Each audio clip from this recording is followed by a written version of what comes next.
Shalom. Selamat berjumpa dalam Suara Pertobatan. Firman Tuhan hari ini disampaikan oleh Bapak Pendeta Remedi Trangin Angin MD. Selamat mendengarkan.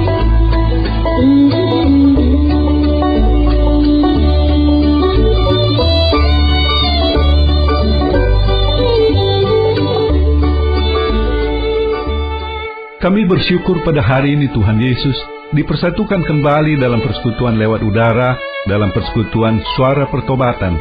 Kehadiran-Mu dalam Roh-Mu yang kudus di ruangan di mana kami berada membuat si iblis tidak berdaya sama sekali mengganggu konsentrasi kami, dan kami semuanya diberkati oleh firman-Mu.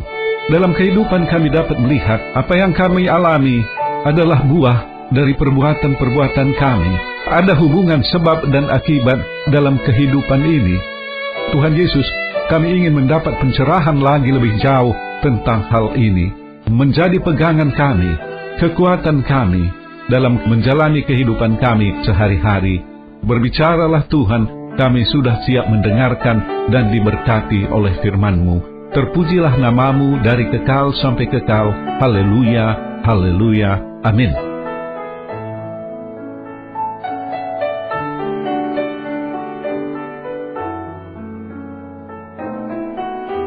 Shalom, apa kabar? Kembali saya memasuki ruangan dimanapun Anda sedang berada pada saat ini. Di rumah, dalam perjalanan, di tempat kerja, di rumah sakit, atau sedang melakukan kegiatan tertentu. Harapan saya, renungan ini boleh menjadi teman di kala kesepian, menambah semangat di kala lesu, memberi pengharapan di saat berputus asa, memberi kekuatan di saat lemah, memberi kesembuhan di kala sakit, memberi pencerahan, memberi jawaban dalam pergumulan-pergumulan hidup ini.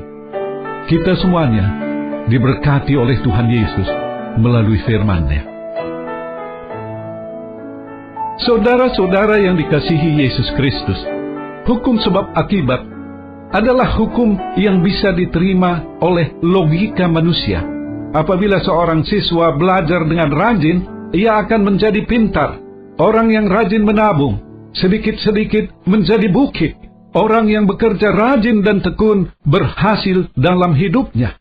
Saya percaya hukum-hukum seperti ini sudah menjadi satu paradigma, satu cara berpikir yang lazim diterima oleh manusia. Tetapi secara rohani belum tentu benar. Orang yang bekerja banting tulang dengan rajin dari pagi sampai sore tidak menjamin kehidupannya adalah kehidupan yang diberkati. Berkat itu diberikan oleh Tuhan kepada orang yang dikasihinya pada waktu orang itu sedang tidur. Demikianlah dikatakan dalam Mazmur 127. Namun demikian, hukum sebab akibat dikenal juga di dalam Alkitab. Ada hukum sebab akibat bersifat rohani, ada kaitannya dengan kehidupan jasmani. Misalnya, ayat firman Tuhan Galatia 6 ayat 8 mengatakan, sebab barang siapa menabur dalam dagingnya, ia akan menuai kebinasaan dari dagingnya. Tetapi barang siapa menabur dalam roh, ia akan menuai hidup yang kekal dari roh itu. Ada hubungan sebab akibat di sini. Oleh karena menabur dalam daging, seorang menuai kebinasaan. Tetapi orang yang menabur dalam roh, ia menuai hidup yang kekal dari roh itu. Ada hukum sebab akibat di sini. Perkara rohani, namun bisa diterima oleh akal pikiran kita. Kalau seorang pria suka mabuk-mabukan, main judi, suka main perempuan, bergadang sampai malam, makan yang enak-enak saja sepanjang waktu, maka dapat diterima oleh akal sehat, orang ini akan mencelakakan tubuhnya sendiri. Lama-lama orang itu akan jatuh sakit, darah tinggi, sakit jantung, kanker, dan lain-lain. Hal seperti itu bisa kita terima dengan akal pikiran kita. Kita bisa juga menerima bahwa orang-orang yang memperhatikan perkara-perkara rohani mendapatkan kehidupan damai dan sejahtera. Hukum sebab akibat berlaku juga di dalam perkara-perkara rohani. Tuhan Yesus juga menjelaskan perkara-perkara rohani melalui hubungan sebab dan akibat ini. Misalnya dalam Lukas 6 ayat 43 sampai dengan 45, Tuhan Yesus berkata, "Karena tidak ada pohon yang baik yang menghasilkan buah yang tidak baik, dan juga tidak ada pohon yang tidak baik yang menghasilkan buah yang baik. Sebab setiap pohon dikenal pada buahnya. Karena dari semak duri orang tidak memetik buah ara, dan dari duri-duri tidak memetik buah anggur. Orang yang baik mengeluarkan barang yang baik dari perbendaharaan hatinya yang baik, dan orang yang jahat mengeluarkan barang yang jahat dari perbendaharannya yang jahat. Karena yang diucapkan mulutnya meluap dari hatinya." Sebab dan akibat. Pohon baik mengakibatkan hasil buahnya juga baik. Tetapi pohon yang tidak baik, akibatnya menghasilkan buah yang tidak baik juga. Semak duri tidak menghasilkan buah anggur. Yesus menggunakan kiasan yang masuk akal menjelaskan perkara-perkara rohani. Perbuatan yang baik keluar dari hati yang baik. Sebaliknya, orang jahat mengeluarkan barang yang jahat dari hatinya yang jahat. Hukum sebab akibat dikenal dalam Alkitab. Saudara-saudara kekasih Yesus Kristus, hari ini saya ingin merenungkan lebih jauh tentang hukum sebab akibat dalam Alkitab, khususnya diambil dari Amsal pasal 3, Amsal pasal 3 ayat 1 sampai dengan 10. 10 ayat ini dapat kita pandang sebagai 5 pasang hukum sebab akibat. Maksud saya, apabila kita melaksanakan ayat 1, maka akibatnya adalah ayat 2. Apabila kita laksanakan ayat 3, akibatnya adalah ayat 4, dan seterusnya. Apabila kita lakukan ayat 9, maka akibatnya adalah ayat 10. Menarik bukan? Saya tertarik karena mencakup semua kebutuhan kita, baik secara jasmani, psikologis, dalam kehidupan kita di dunia ini. Baik, saya mulai dengan pasangan pertama, pasangan hukum sebab akibat yang pertama, ayat 1 dan 2. "Hai anakku, janganlah engkau melupakan ajaranku, dan biarlah hatimu memelihara perintahku. Karena panjang umur dan lanjut usia, serta sejahtera akan ditambahkannya kepadamu." Ayat 1 berhubungan dengan ajaran dan perintah yang disampaikan oleh penulis Amsal, yaitu Raja Salomo. Kita yakini Raja Salomo menuliskan ayat-ayat ini dengan tuntunan dari Roh Kudus. Kita mengimani apa yang dimaksudkan dengan ajaran dan perintah di sini adalah firman Tuhan. Jadi ayat 1 adalah memelihara firman Tuhan di dalam hidup kita. Apabila kita memelihara firman Tuhan, kita mendapatkan reward, mendapatkan hadiah, yaitu ayat 2. Panjang umur, hidup dalam sejahtera. Kalau kita memelihara firman Tuhan, artinya kita mendengar, merenungkan, dan melaksanakannya di dalam hidup kita, maka kita diberi umur panjang, sejahtera. Tuhan memperhatikan kesehatan kita, keamanan kita, kebutuhan kita selama kita hidup. Saya yakin semua kita ingin panjang umur dan sejahtera. Ada amin saudara, puji Tuhan, puji Tuhan. Kuncinya sekali lagi, dengarkan firman Tuhan dan lakukan dalam hidup kita.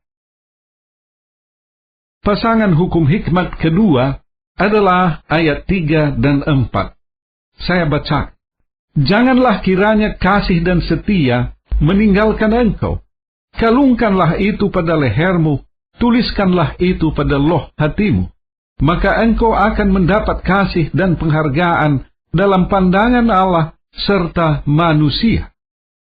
Akibat apa yang kita peroleh apabila kita lakukan ayat 3 adalah kasih penghargaan dari Allah dan manusia.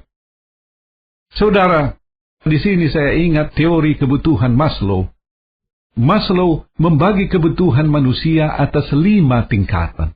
Yang pertama adalah kebutuhan makanan minuman. Kalau seorang dalam keadaan lapar, ia tidak akan ingat kebutuhan-kebutuhan lainnya, kecuali agar perutnya cepat terisi. Tetapi, Apabila manusia itu sudah dikenyangkan dengan makanan, maka timbul kebutuhan yang lain, yaitu kebutuhan rasa aman. Tidak ada gangguan-gangguan yang mengancam diri dan kehidupannya. Apabila dia sudah makan kenyang, ada rasa aman, maka ada kebutuhan lainnya, yaitu perhatian dan kasih sayang dari orang lain. Walau makan kenyang, keadaan aman, tetapi kalau tidak ada orang memberi perhatian dan kasih sayang, maka terasa hidup itu begitu gersang. Itulah kebutuhan ketiga. Sesudah ada perhatian diberikan oleh orang-orang lain, maka selanjutnya timbul lagi kebutuhan. Manusia itu tidak hanya ingin sekedar diperhatikan, ia mau pula dihargai dan dihormati. Kemudian pada tingkat terakhir, tingkat kelima, kebutuhan manusia itu adalah yang disebut aktualisasi diri. Dia mampu menghasilkan sesuatu, mencapai sesuatu. Ayat 4 menjawab kebutuhan tingkat keempat dan tingkat kelima dari Maslow.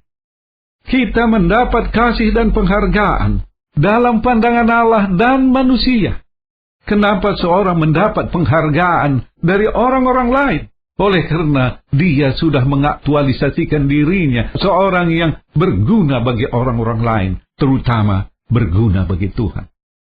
Apa yang kita lakukan sehingga kebutuhan akan kasih penghargaan ini tadi, yang kita peroleh bukan hanya dari manusia, tetapi dari Tuhan sendiri. Lakukanlah ayat 3. Kasih dan setia. Tetap mengasihi, tetap setia. Setia artinya kita selalu melaksanakan firman Tuhan di ayat 1 tadi. Tidak tergantung cuaca, apakah musim kemarau, musim hujan. Tidak tergantung kondisi tubuh kita, keadaan sehat atau sakit. Tidak tergantung suasana hati kita, lagi susah atau senang. Tetap setia ikut Tuhan. Melaksanakan firman Tuhan berarti mengasihi saudara-saudara, berbuat kebaikan dalam kehidupan kita sehari-hari. Itulah yang kita lakukan dalam kehidupan kita, sehingga kita memperoleh penghargaan dari Tuhan dan dari manusia. Baik, kita lanjutkan dengan pasangan ketiga, hukum sebab akibat. Ayat 5 dan 6, saya bacakan demikian. Percayalah kepada Tuhan dengan segenap hatimu, dan janganlah bersandar kepada pengertianmu sendiri. Akuilah Dia dalam segala lakumu, maka Ia akan meluruskan jalanmu. Hukum sebab akibat ini menuntun kita mengambil langkah-langkah yang tepat menuju keberhasilan. Hidup ini menawarkan pilihan-pilihan di mana kita harus mengambil keputusan. Pilihan yang salah, keputusan yang salah akan membawa dampak negatif dalam kehidupan kita. Kerugian dalam berbagai segi kehidupan kita, usaha perdagangan, dalam keluarga kita, dalam pelayanan kita, dalam studi kita. Tetapi sebaliknya, pilihan yang tepat, putusan yang tepat, membawa keberhasilan di dalam kehidupan kita. Tetapi siapakah kita yang mampu menetapkan keputusan-keputusan, pilihan-pilihan yang demikian kompleks, tidak sanggup kita mencerna dan memikirkannya? Saudara, disinilah kita mendapatkan pencerahan. Kita tidak bisa memilih dengan tepat, tetapi Tuhan sanggup. Kita tidak mampu memutuskan dengan tepat, tetapi Yesus sanggup. Inilah yang dimaksudkan di sini. Mengakui Dia dalam segala laku, maka Ia akan meluruskan jalanmu. Berarti kita menyandarkan diri kita, menyandarkan hidup kita pada Tuhan. Mendekatkan diri dengan Tuhan, sama artinya dengan berhubungan akrab dengan Tuhan. Apabila kita mau merintis satu usaha baru, pelayanan baru, kegiatan baru, maka bawakanlah dalam doa dan persekutuan dengan Tuhan. Ambil waktu yang agak lama, beberapa minggu atau beberapa bulan sebelum kita mengambil putusan itu. Jangan sekali-sekali melakukan pilihan atau membuat putusan yang tergesa-gesa berdasarkan emosi dan perasaan kita. Sehingga kita mengatakan, kurasa ini yang terbaik. Kita kemudian meminta Tuhan memberkatinya. Tetapi sebelum melakukan, saudara, renungkan, doakan, bawakan dalam persekutuan dengan Tuhan. Ia akan menunjukkan pilihan dan putusan terbaik bagi seorang yang sungguh-sungguh menghargai Tuhan di dalam hidupnya. Dengan prinsip seperti ini, maka apapun yang kita lakukan, baik usaha, baik pelayanan, baik kegiatan-kegiatan tertentu, semuanya akan berhasil. Ada amin, saudara. Puji Tuhan, puji Tuhan. Dengan demikian kita masuk pada pasangan keempat, hukum sebab akibat. Ayat 7 dan 8 saya bacakan demikian. Janganlah engkau menganggap dirimu sendiri bijak. Takutlah akan Tuhan dan jauhilah kejahatan. Itulah yang akan menyembuhkan tubuhmu dan menyegarkan tulang-tulangmu. Ayat 8 berbicara tentang kesehatan. Inilah yang kita butuhkan, saudara. Apalagi pada waktu kita sedang sakit. Firman Tuhan ini boleh menjadi pengobat. Tuhan menyembuhkan kita apabila kita takut akan Tuhan dan menjauhi kejahatan. Saya kira sangat masuk akal. Apabila seorang tidak takut akan Tuhan, dia hidup dalam kejahatan, maka hidupnya penuh resiko. Perbuatan-perbuatan berdosa berpotensi menimbulkan penyakit-penyakit akibat dosa-dosa. Kalau kita berada dalam keadaan seperti ini, apa yang harus kita lakukan? Kuncinya, saudara, pertobatan.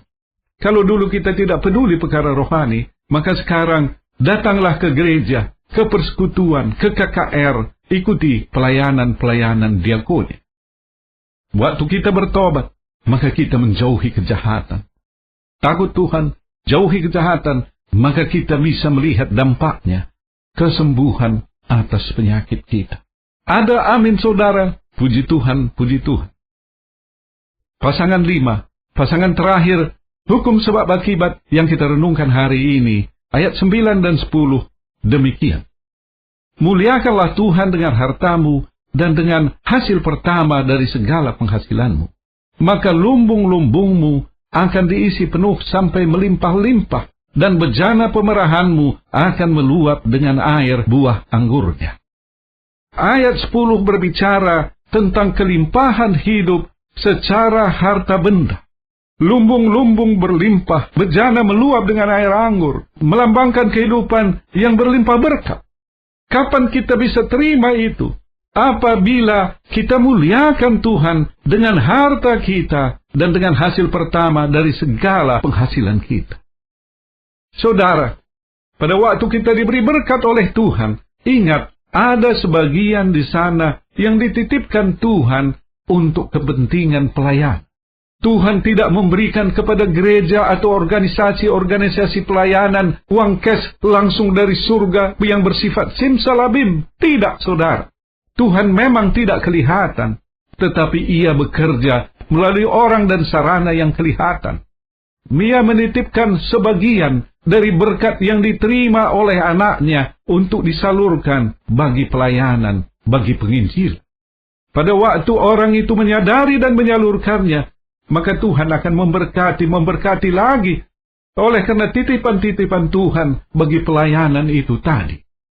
Tetapi apabila ada seorang yang tidak menyadari hal ini, ia menggunakan berkat-berkat dari Tuhan untuk kepentingan dirinya saja, maka boleh jadi Tuhan menutup berkat itu. Ia mencari lagi pipa-pipa lain untuk disalurkan kepada pelayan.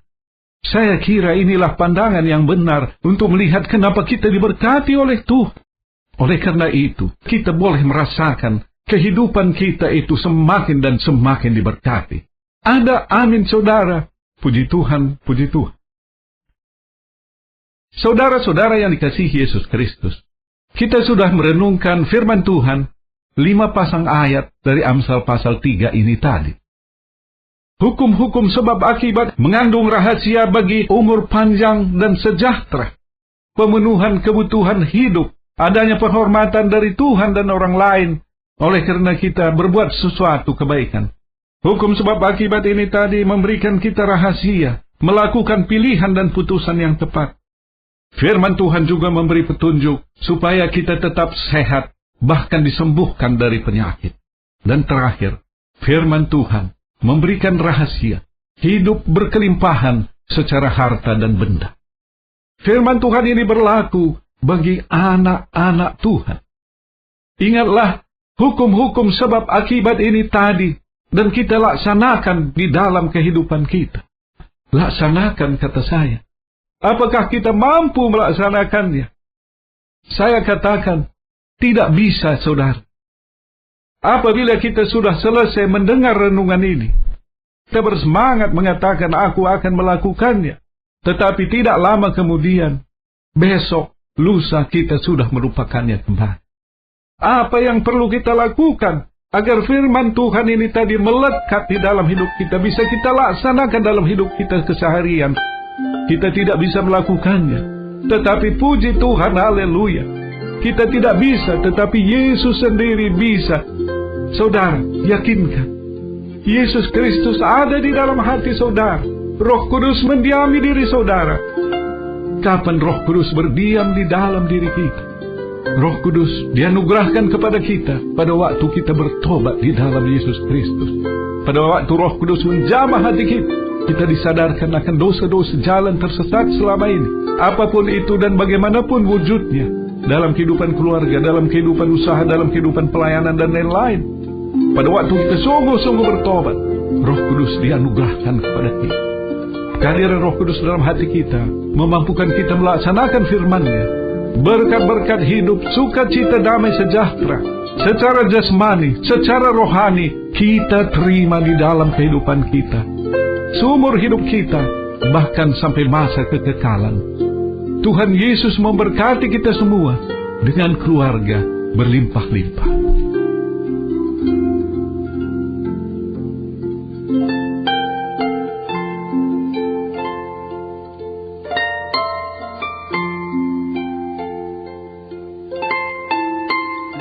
Bagi saudara yang merasa dijamah oleh firman Tuhan, oleh Roh Kudus, sehingga menyadari dosa saudara, hidup tersesat selama ini, ikuti saya mengucapkan sebuah doa sederhana.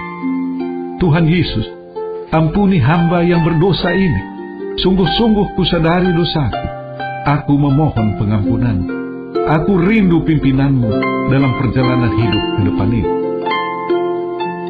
Bagi saudara yang sedang sakit, saya undang meletakkan tangan di bagian tubuh yang sakit, atau pusatkan hati pada penyakit saudara, apapun bentuk dan manifestasinya. Saya akan berdoa bagi saudara. Seturut dengan firman-Mu, dalam pekabaran Injil, ada kuasa mujizat termasuk penyembuh. Tuhan Yesus, jamah setiap saudara yang sedang sakit, yang sedang mendengarkan siaran ini. Sembuhkan mereka. Haleluya, haleluya, amin. Bagi saudara yang punya akar pahit, luka jiwa, tidak bisa mengampuni seseorang atau beberapa orang karena perbuatan mereka sangat melukai hati saudara, saya rindu berdoa bagi saudara. Tuhan Yesus, tolong lawat saudara yang punya akar pahit, luka jiwa. Saudara kami tidak punya kemampuan mencabutnya, tetapi Engkau sanggup. Cabutkan akar pahit itu. Haleluya, haleluya, amin. Akhirnya, hamba berdoa untuk seluruh pendengar siaran ini, dimanapun mereka berada. Berkati mereka secara keluarga dan pribadi. Berkati pekerjaan, usaha, studi dan kegiatan mereka. Terpujilah nama-Mu dari kekal sampai kekal. Haleluya, haleluya, amin.